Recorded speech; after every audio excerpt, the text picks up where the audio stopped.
ನಮಸ್ಕಾರ ಬಂಧುಗಳೇ, ಶುಭೋದಯ. ಇವತ್ತು ಶ್ರಾವಣ ಮಾಸ ಇರುವುದರಿಂದ ಮಲಯನಗುಡ್ಡಕ್ಕೆ ಬಂದಿದ್ದೆ.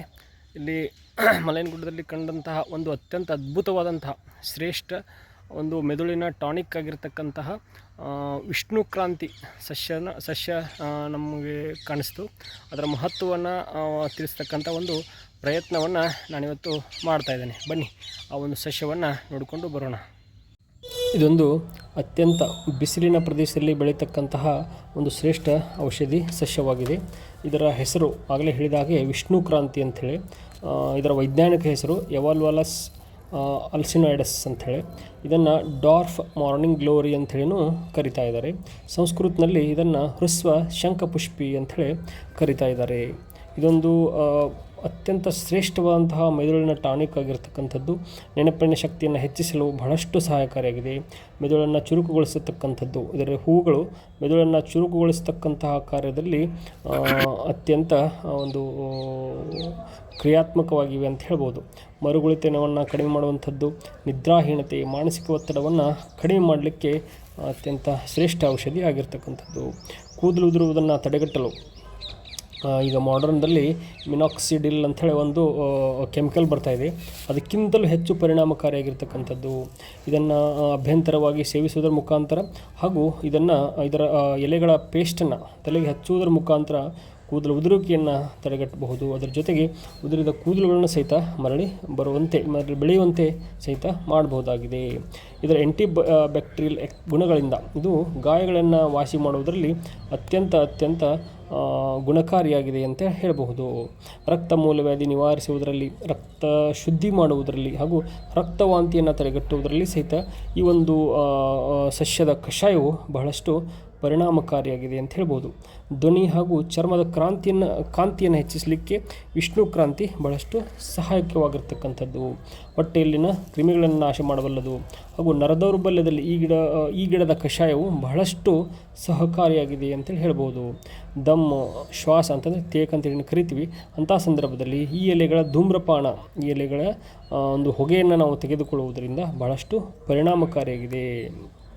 ಜ್ವರದ ನಿವಾರಣೆಯಲ್ಲಿ ಇಡಿಯೋಪತಿಕ್ ಅಂತ ಕರಿತೀವಿ ನಾವು.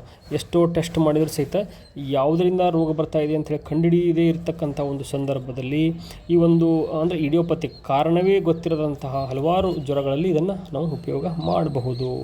ಆಮೇಲೆ ಬೇರಿನ ಪೌಡರ್ನಿಂದ ಪುರುಷರ ದೌರ್ಬಲ್ಯ, ಲೈಂಗಿಕ ದೌರ್ಬಲ್ಯ ನಿವಾರಿಸಬಹುದು. ಬಹಳಷ್ಟು ಶ್ರೇಷ್ಠ ಔಷಧಿಯಾಗಿದೆ. ಅಪಸ್ಮಾರ, ಫಿಟ್ಸ್ ಅಂತೇನು ಕರಿತೀವಿ, ಅದರ ನಿವಾರಣೆಯಲ್ಲಿಯೂ ಸಹಿತ ಬಹಳಷ್ಟು ಪರಿಣಾಮಕಾರಿಯಾಗಿದೆ. ಉರಿಮೂತ್ರ ನಿವಾರಣೆ ಹಾಗೂ ಮೂತ್ರನಾಳದ ಇನ್ನಿತರ ಸೋಂಕುಗಳನ್ನು ನಿವಾರಿಸುವುದರಲ್ಲಿ ಸಹಿತ ಸಿದ್ಧಹಸ್ತವಾದಂತಹ ಶ್ರೇಷ್ಠ ಔಷಧಿ ಇದಾಗಿದೆ ಅಂತ ಹೇಳ್ಬೋದು.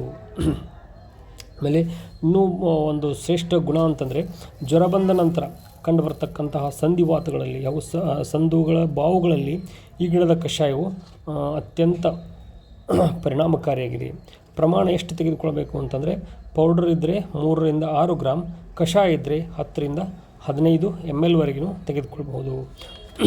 ಇದನ್ನು ಶಾಸ್ತ್ರದಲ್ಲಿ ಯಾವ ರೀತಿ ಹೇಳಿದ್ದಾರೆ ಅಂತಂದರೆ ವಿಷ್ಣುಕ್ರಾಂತ ನೀಲ ಪುಷ್ಪಿ ಸತೀನ ಚರ್ದಿಕಾ ತತಃ ಶುಕ್ಲಪುಷ್ಪ ಭೂಮಿಲಗ್ನ ಹೃಸ್ವ ಶಂಖಪುಷ್ಪಿಕ. ಇದನ್ನು ಹೃಸ್ವ ಶಂಖಪುಷ್ಪಿ ಅಂತೇಳಿ ಕರೆದಿದ್ದಾರೆ. ವಿಷ್ಣುಕ್ರಾಂತ ಕಟುಸ್ತಿಕ್ತ ಕಟುವಾತ ಮಯಾಪಹ. ಇದನ್ನು ಧನ್ವಂತರಿ ನಿಘಂಟಿನಲ್ಲಿ ಖರ್ವೀರ್ ವರ್ಗದಲ್ಲಿ ಪರಿಗಣಿಸಿರ್ತಕ್ಕಂಥದ್ದು. ದಕ್ಷಿಣ ಭಾರತದಲ್ಲಿ ವಿಷ್ಣುಕ್ರಾಂತಿಯನ್ನು ಶಂಖಪುಷ್ಪಿ ತರಹ ಉಪಯೋಗ ಮಾಡಲಾಗ್ತಾ ಇದೆ. ನಿದ್ರಾಹೀನತೆಗೆ, ಪುರುಷರ ಲೈಂಗಿಕ ದೌರ್ಬಲ್ಯ ನಿವಾರಣೆಗೆ, ಕೂದಲು ಉದುರುವಿಕೆಯನ್ನು ತಡೆಗಟ್ಟುವಲ್ಲಿ ಹಾಗೂ ಮೆದುಳಿನ ಟಾನಿಕ್ ಆಗಿ ಬಹಳಷ್ಟು ಪರಿಣಾಮಕಾರಿಯಾದಂತಹ ಔಷಧಿ ಸಸ್ಯ ಇದಾಗಿದೆ. ಮಕ್ಕಳಿಗೆ ವಿಶೇಷವಾಗಿ ಉಪಯೋಗಕ್ಕೆ ಬರುವಂಥದ್ದು, ಮಕ್ಕಳ ನೆನಪಿನ ಶಕ್ತಿಯನ್ನು ಹೆಚ್ಚು ಮಾಡ್ತಕ್ಕಂಥದ್ದು, ಅವರ ಮೆದುಳಿಗೆ ವಿಷಯ ಸಂಗ್ರಹಣಾ ಶಕ್ತಿಯನ್ನು ಹೆಚ್ಚು ಮಾಡ್ತಕ್ಕಂಥದ್ದು, ಆಮೇಲೆ ಎಕ್ಸಾಮ್ ಟೈಮ್ನಲ್ಲಿ ಅದನ್ನು ರೀಕಲೆಕ್ಟ್ ಮಾಡಲಿಕ್ಕೆ ಮತ್ತು ನೆನಪಿಸಿಕೊಳ್ಳಲಿಕ್ಕೆ ಸಹಾಯ ಮಾಡ್ತಕ್ಕಂತಹ ಒಂದು ಗುಣಗಳು ಈ ಒಂದು ಔಷಧಿ ಸಸ್ಯದಲ್ಲಿ ಅಡಕವಾಗಿರ್ತಕ್ಕಂಥದ್ದು ನಾವು ಕಾಣ್ಬೋದಾಗಿದೆ. ಆದರೆ ಇತ್ತೀಚಿನ ದಿನಗಳಲ್ಲಿ ಮತ್ತೆ ಡಿಫಾರೆಸ್ಟೇಷನ್ ಅಂತಂದರೆ ಅಭಿವೃದ್ಧಿ ಹೆಸರಿನಲ್ಲಿ ನಾವು ಕಾಡುಗಳನ್ನು ನಾಶ ಮಾಡ್ತಾ ಇರುವುದರಿಂದ, ಗುಡ್ಡಗಳನ್ನು ಅಗೀತಾ ಇರುವುದರಿಂದ ಈ ಒಂದು ಅತ್ಯಮೂಲ್ಯ ಸಸ್ಯವನ್ನು ನಾವು ಇವತ್ತು ಕಳೆದುಕೊಳ್ತಾ ಇದ್ದೇವೆ. ಪರಿಸರವನ್ನು ರಕ್ಷಣೆ ಮಾಡುತ್ತಾ ನಮ್ಮ ಬದುಕನ್ನು ಕಟ್ಟಿಕೊಳ್ಳುವುದೇ ನಮ್ಮ ಮೂಲ ಆದ್ಯತೆ ಆಗಬೇಕು ಅಂತ ಹೇಳುತ್ತಾ ಈ ಒಂದು ವಿಡಿಯೋನ ವೀಕ್ಷಣೆ ಮಾಡಿದ್ದಕ್ಕೆ ತಮ್ಮೆಲ್ಲರಿಗೂ ಅನಂತ ವಂದನೆಗಳನ್ನು ಸಲ್ಲಿಸ್ತಾ ಇದ್ದೇನೆ.